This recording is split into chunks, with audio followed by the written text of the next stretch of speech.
El 28 de julio del 2019, el presidente en el discurso ante el Congreso hizo una propuesta sorpresiva para todos, inclusive para la vicepresidente que no estaba al tanto de la misma. Es el "nos vamos todos". Como sigue empeñado el presidente en cerrar el Congreso, el "nos vamos todos" es bueno, vamos a hacer una cosa, váyanse al Congreso, nos vamos al Ejecutivo y dejamos la vía libre para que haya nuevas elecciones. Eso es suponiendo que el Congreso acepte, lo cual no es fácil porque el artículo 95 de la Constitución dice que el mandato legislativo es irrenunciable. Como el presidente quiere ser todo lo de él pegadito a la ley, la forma que tiene, según la Constitución, de cerrar el Congreso, repito nuevamente, legalmente, es a través de una segunda negación a la cuestión de confianza. Ya la primera negación se lo dieron al gobierno de Kuczynski cuando se la negaron al gabinete Zavala y tuvieron que renunciar todos, que es para lo cual se creó esta figura. Pero no existe ahorita una segunda negación. Entonces el presidente planteó 12 proyectos de ley y le pidió al Congreso que se lo acepten sin cambiar, palabras más, palabras menos, ni una coma, y en forma perentoria. Lo cual no debería ser porque el Congreso es a su vez un ente autónomo. Según la Constitución también, los cambios de orden o de índole constitucional son de exclusiva responsabilidad del Congreso. Tal es así que el presidente no puede observarlas. Vamos a suponer que se decide el presidente y cierra el Congreso. El presidente tiene varias formas de cerrar el Congreso. La primera es negociando. Puede hacerlo de dos formas. Puede negociar con las bancadas una por una, ya muchas de ellas están atemorizadas de tanta amenaza que ha recibido el gobierno, o lo puede hacer con cada uno de los legisladores, es decir, lo jala para su equipo. Bueno, ya tenemos el caso de Salaverry, tenemos el caso de Yesenia Ponce. El gobierno podrá decirle, mira, vamos a negociar eso, te podemos dar una prebenda, etcétera, etcétera, y ustedes dirán, uy, qué escándalo, pero bueno, eso es lo que salió en los videomamani, que el Ejecutivo negociaba a través de prebendas. Entonces no hay nada que sorprenda en este asunto. La segunda alternativa, digamos, que tiene es ir al Tribunal Constitucional. Pero el Tribunal Constitucional le dijo que ellos se tardan 4 meses en dar una respuesta. Es decir, finales de enero. Me imagino que después la OMPE necesitará un tiempo para preparar las elecciones, al igual que los partidos políticos que quieran ir a las elecciones. Eso es suponiendo que el Tribunal Constitucional después de 4 meses le dé luz verde.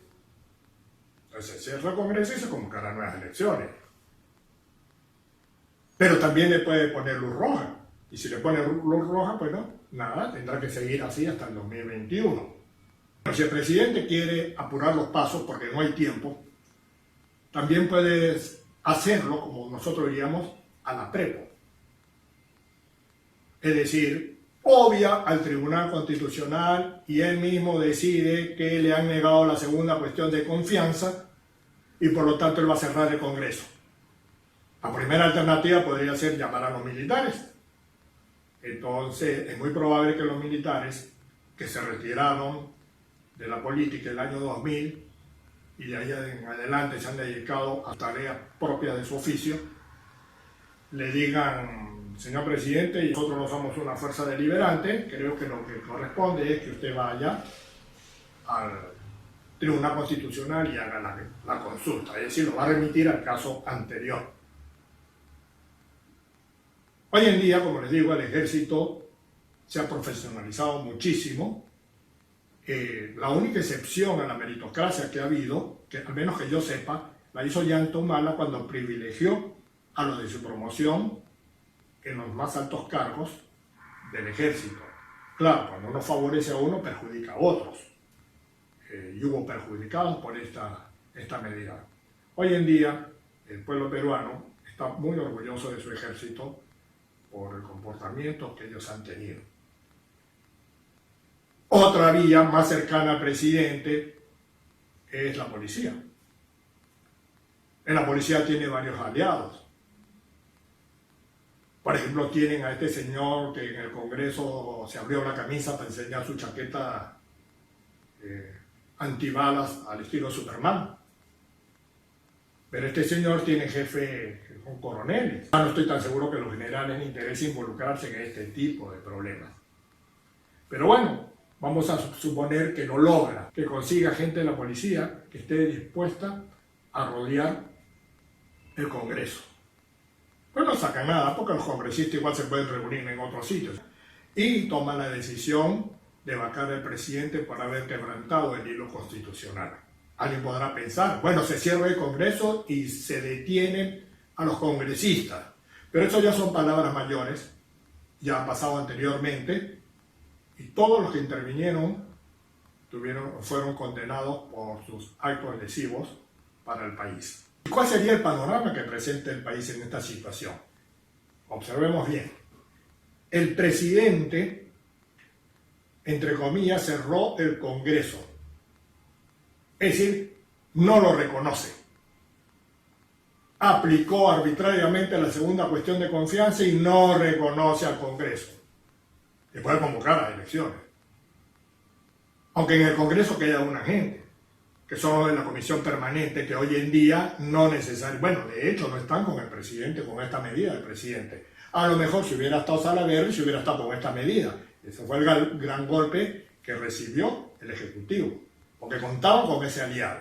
Por otro lado, el Congreso vacó al presidente por romper el hilo constitucional. Es decir, el presidente no reconoce al Congreso y el Congreso no reconoce al presidente. En otras palabras, vamos a tener el mismo escenario que actualmente tiene Venezuela. Bueno, vamos a concluir aquí varias cosas. ¿Okay?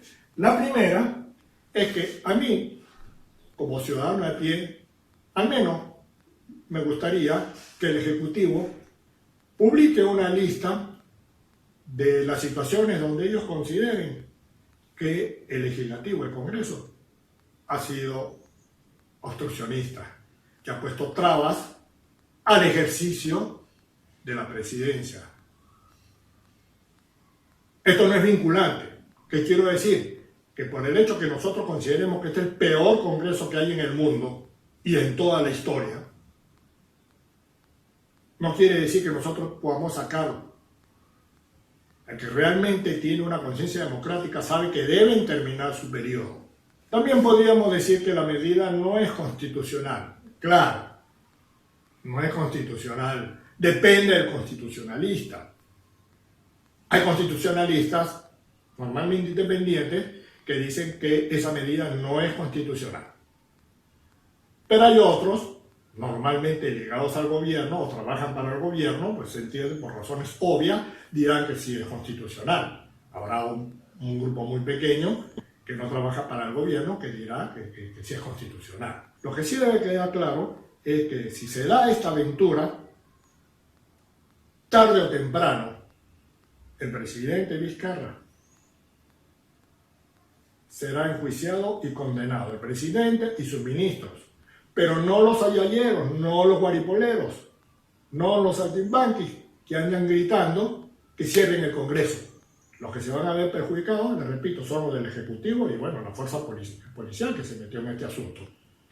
Y si el presidente está pensando que si quiere meter con él va a salir la gente a defenderlo en la calle, pues yo le digo que se olvide. Aquí ha habido líderes que no lo respaldan, como Juan Velasco Alvarado, que fue un dictador, que la gente le gritaba, chino contigo hasta la muerte. Y cuando lo sacaron,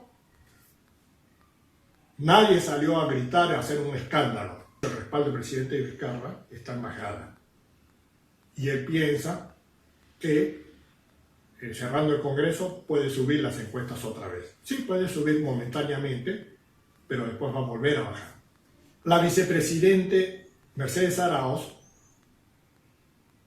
ha dicho que ella no renuncia, que ella va a cumplir con el mandato constitucional, lo cual es correcto.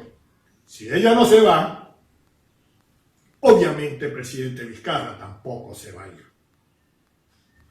Así es que el Congreso piense bien si ellos se quieren ir, porque el Ejecutivo no se va a ir. Ese no vamos todos, me suena a mí un poco de cuento. Todo lo que está haciendo con respecto a estas elecciones se está haciendo en forma improvisada, se está haciendo contra el reloj. ¿Qué se gana con el cierre del Congreso anticipando un año las elecciones? Hay mucha gente que dice, el país no aguanta más, no es posible aguantar más. Por favor, el país aguantó años de terrorismo,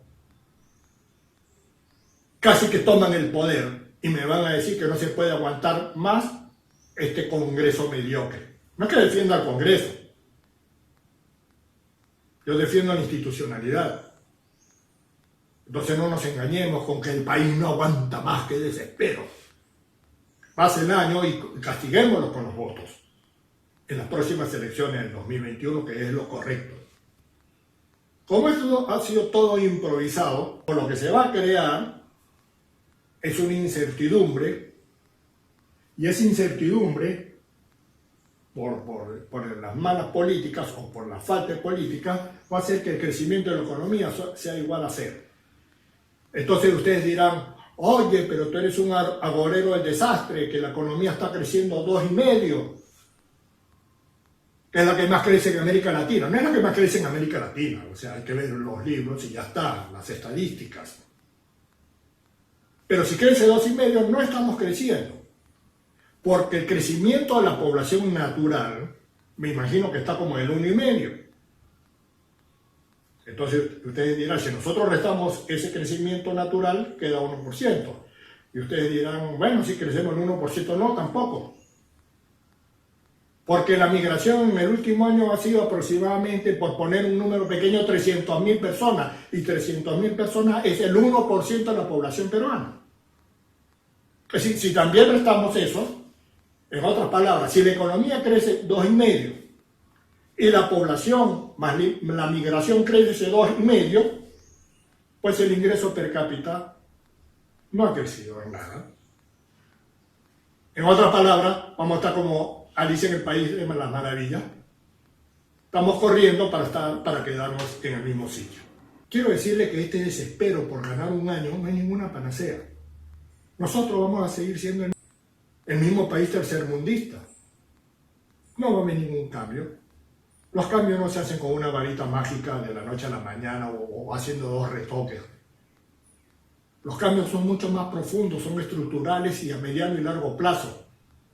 No con unas elecciones, por favor. Yo quisiera tener el orgullo de decir que en el país se respeta la institucionalidad. Que si bien hoy están tus adversarios políticos, que bueno, en el caso nuestro parece que son enemigos mortales, el día de mañana, sácalos de ahí, pero con votos, gánales en las votaciones. Ya tienen algo a favor, ya tienen a la líder de la oposición presa, ya, eso los ayuda bastante. No necesitan más handicap. Si realmente son buenos y sus propuestas son buenas, pues salgan el 2021 a las elecciones en forma ordenada, como debe ser, y programada, y ganen a estos que ustedes consideran que es lo peor que hay en el mundo. Porque patear el tablero, como es cerrar el Congreso y adelantar las elecciones, ese es digno de una república bananera. Y algún día tenemos que entender que nosotros tenemos que ir superando ese tipo de mentalidad. Yo creo que el mejor legado que le podemos dejar a las generaciones que vienen es la institucionalidad de nuestro país.